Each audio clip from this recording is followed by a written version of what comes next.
মোহনার দিকের আরও একটি নতুন ব্লগে তোমাদেরকে অনেক অনেক স্বাগত। হ্যাঁ, আর সকাল সকাল দেখো ঠাকুরের গান শুনে নিয়েছি, মেয়ে চালিয়ে দিয়েছে ওইদিকে, আর আমি সকালে স্নান টান সেরে তারপরে তো মানে ছাদের ওপর উঠেছি।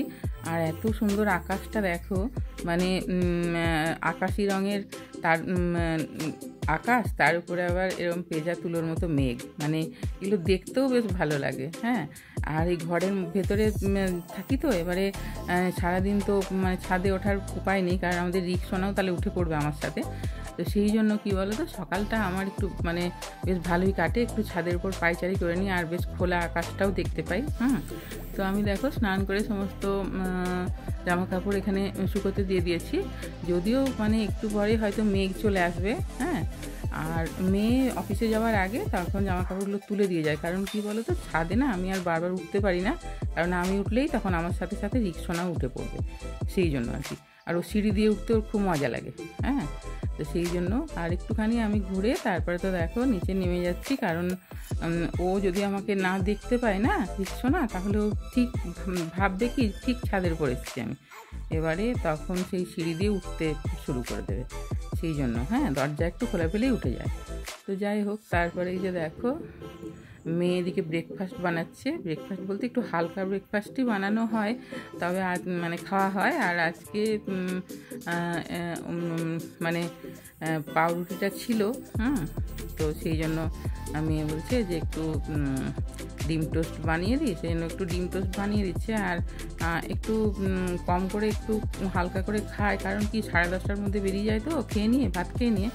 তো সেই জন্য দেখো লেবু চা বানিয়েছে এদিকে, আর এদিকে ডিম টোস্ট। হ্যাঁ, এটাই সকালের খাবার আজকে আমাদের। আর আমাদের রিক্সানাও পছন্দ করে, যেহেতু ডিমের ব্যাপার তো ডিমটাও খুব পছন্দ করে। আর এদিকে দেখো চিকেনটা আমি বসিয়ে দিয়েছি, একটু হালকা করে আলু পেঁপে দিয়ে একটু চিকেন বানাচ্ছি। আর এদিকে ভাত বসিয়ে দিয়েছি। বেশি কিছু আর করব না, মানে অত তাড়াতাড়ি তো অত কিছু হয় না। আর এদিকে দেখো ঢেঁড়স আলু কেটে রেখেছি, ঢেঁড়স আলুর তরকারি বানাবো। তো চিকেনটাকে তো আমি কষিয়ে নিয়ে তারপরে প্রেসারের মধ্যে দিয়ে দিয়েছি। হ্যাঁ, প্রেসারে দিলে এটা তাড়াতাড়িও হয়ে যায়, আর মানে অন্য একটা বেশ টেস্ট আসে প্রেসারে দিলে। হ্যাঁ, আর এদিকে দেখো ঢেঁড়স আলুর তরকারিটা বসিয়ে দিয়েছি। পেঁয়াজ দিয়ে ঢেঁড়সটাকে প্রথমে ভালো করে ভেজে নিয়ে তারপরে আলু মশলা সমস্ত দেবো আর কি, দিয়ে তারপরে একটু খুব ভালো করে কষিয়ে নিতে হবে, তাহলেই। আর ঢেঁড়স আলুর তরকারি, ঢেঁড়সের তরকারিটা আমাদের মানে আমার মেয়ে আমার খুব পছন্দ করে। হ্যাঁ, সেই জন্য ও মাঝে মাঝে মাঝে আনে আর কি ঢেঁড়সটা। তো তারপর তো দেখো এদিকে চিকেনটাও আমার হয়ে গেছে। দুটো সিটি দিয়ে নামিয়ে দিয়েছি। আর এইভাবে প্রেসারে করলে না চিকেনের একটা আলাদা টেস্ট আসে। তো যাই হোক, দিনের খাওয়া দাওয়া রান্না বান্না সমস্ত কমপ্লিট। এবারে আমি বিকেলবেলায় দেখো বানিয়ে নিচ্ছি এখানে নারকেলের মিষ্টি আর কি। এবারে নারকেলের নাড়ু ঠিক বলবো না এটাকে, আমি এটাকে দেখো ঘি দিয়ে নারকেল কোরানোটাকে ভেজে নেবো। হ্যাঁ, আর ঘি দিয়ে নারকেল কোরানোটাকে ভেজে নিলে না খুব ভালো একটা টেস্ট আসে, নারকেলের মিষ্টি বানাও কিংবা নারকেলের নাড়ু বানাও। হ্যাঁ, আর নারকেলটাকে একটু মিহি করে কিন্তু এখানে কুড়িয়ে নিতে হবে। হ্যাঁ, এবারে সব যদি মিহি না হয় তখন একটু মিক্সিতে বেটে নিলেই হয়। আর এই যেহেতু এটা নারকেলের মিষ্টি বানানো হচ্ছে, সেই জন্য কী বলো তো, ওরকম মানে খুব মোটা করে এটা করানো যাবে না। তারপর তো এটাকে খুব ভালো করে ভেজে নিয়েছি ঘিতে, তারপর এখানে চিনি দেবো। আর চিনিটা আমি এখানে একটু কমই দিচ্ছি, ছোটো বাটির 1 বাটি দিয়েছি। আর এখানে আমার 2টো নারকেল আছে। তো 2টো মাঝারি সাইজের নারকেল। তো দেখো চিনিটা দিয়ে তারপরে অল্প একটু জল দিতে হবে, কারণ কি চিনিটা যদি এখানে মানে পুড়ে যায় কালারটা কিন্তু তখন চেঞ্জ হয়ে যাবে। হ্যাঁ, নারকেল নাড়ু যে সাদার যে মানে নাড়ু এটা হবে না, মিষ্টিই হবে, কিন্তু যে কালারটা না সেটা কিন্তু চেঞ্জ হয়ে যাবে, সেই জন্য অল্প একটু জল কিন্তু এখানে দিতেই হবে। হ্যাঁ, দিয়ে তারপরে এখানে আমি চিনিটা একটু কম দিয়েছি, কিন্তু এখানে আমি গুঁড়ো দুধ দিয়ে এটা বানাচ্ছি। হ্যাঁ, গুঁড়ো দুধের পরিমাণটা একটু মানে বেশি দিতে হবে, তাহলেই মিষ্টিটা সফটও হবে আর হচ্ছে খেতেও ভীষণ ভালো হবে। হ্যাঁ, তো দেখো এটাকে আমি গুঁড়ো দুধের পরিমাণটা একটু বেশি দিয়েই এটাকে বানাচ্ছি। আর নারকেলের যে কোনো বলো, নাড়ু বলো, মিষ্টি বলো, যাই বলো, এটা বানানোর জন্য কিন্তু একটু ধৈর্য দরকার আছে। হ্যাঁ, একটু সময় করে এটাকে করতে হবে। আর আঁচটা লো টু মিডিয়ামে রেখে এখন বানাচ্ছি, কিন্তু শেষের দিকে আঁচটাকে একবারে লোতে করে দিতে হবে। হ্যাঁ, কারণ তা না হলে ছিটবে গায়ের মধ্যে। তো তারপর দেখো এটাকে অনবরত নাড়তে হবে। আর আমি এখানে একটু এলাচের গুঁড়ো দিয়েছি, সেটা অফ ক্যামেরায় তোমাদের দেখানো হয়নি। এলাচের গুঁড়ো একটু দিলে খুব ভালো একটা টেস্ট আসে। তো তারপরে এটাকে তো মানে দুবার আমি গুঁড়ো দুধ দিয়েছি, কারণ শেষের দিকে আরেকটুখানি গুঁড়ো দুধ দিয়ে দিলে কি বলো তো, টেস্টটাও খুব ভালো হয়। আর যে মানে তাড়াতাড়ি শুকিয়েও যায়, সেই জন্য প্রথম দিকে একবার দিয়েছিলাম, তারপরে আবার শেষের দিকেও আরেকবার দিয়ে তারপরে এটাকে খুব ভালো করে নেড়ে নিতে হবে। আর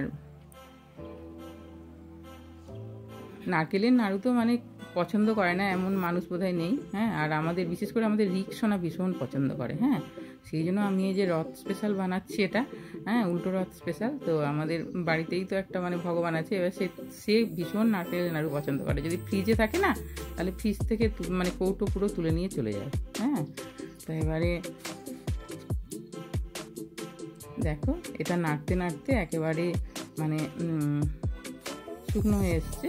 আর এটা তখনই নামাতে হবে যখন মানে প্যানের গা থেকে এটা পুরো উঠে আসবে। তবে এটা যেহেতু আমি নাড়ু বানাচ্ছি না, নাড়ু বানালে এটাতে কী বলতো, চিনির পরিমাণটা আরও একটু বেশি দিতে হতো, একটু শক্ত হতো, তাহলে এটা সফট হবে। আর ওপরটা শুকনো হবে, ভেতরটা সফট হবে। হ্যাঁ, আর তো দেখো এটাকে আমি একটু ঠান্ডা করে নিয়েছি ফ্যানের তলায়।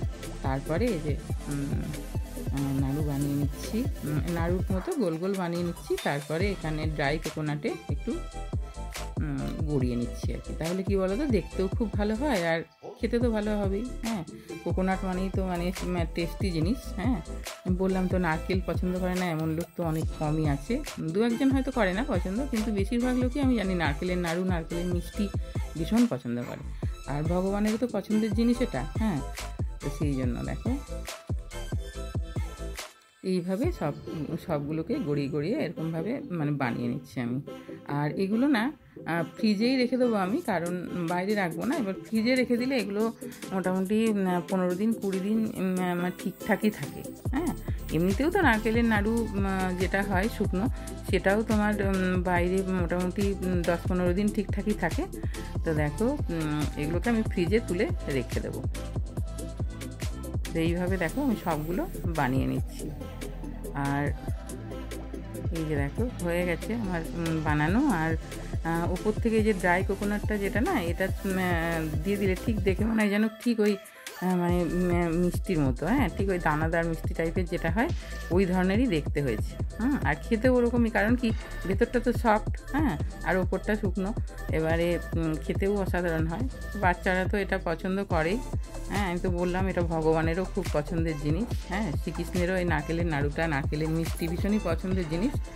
তো আমার আজকের ভিডিওটা তোমাদের যদি ভালো লাগে তাহলে অবশ্যই একটা লাইক দিও আর কমেন্ট করো।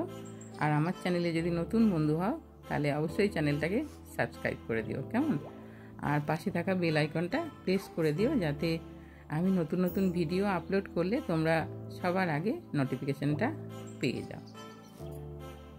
আর এইভাবে নারকেলের মিষ্টি তোমরা অবশ্যই বাড়িতে বানিয়ে দেখো। আমি হয়তো পুরো রেসিপিটা তোমাদের সাথে শেয়ার করিনি, কিন্তু মোটামুটি তো বুঝেই গেছো কীভাবে বানিয়েছি। খুবই সহজ পদ্ধতি এটা।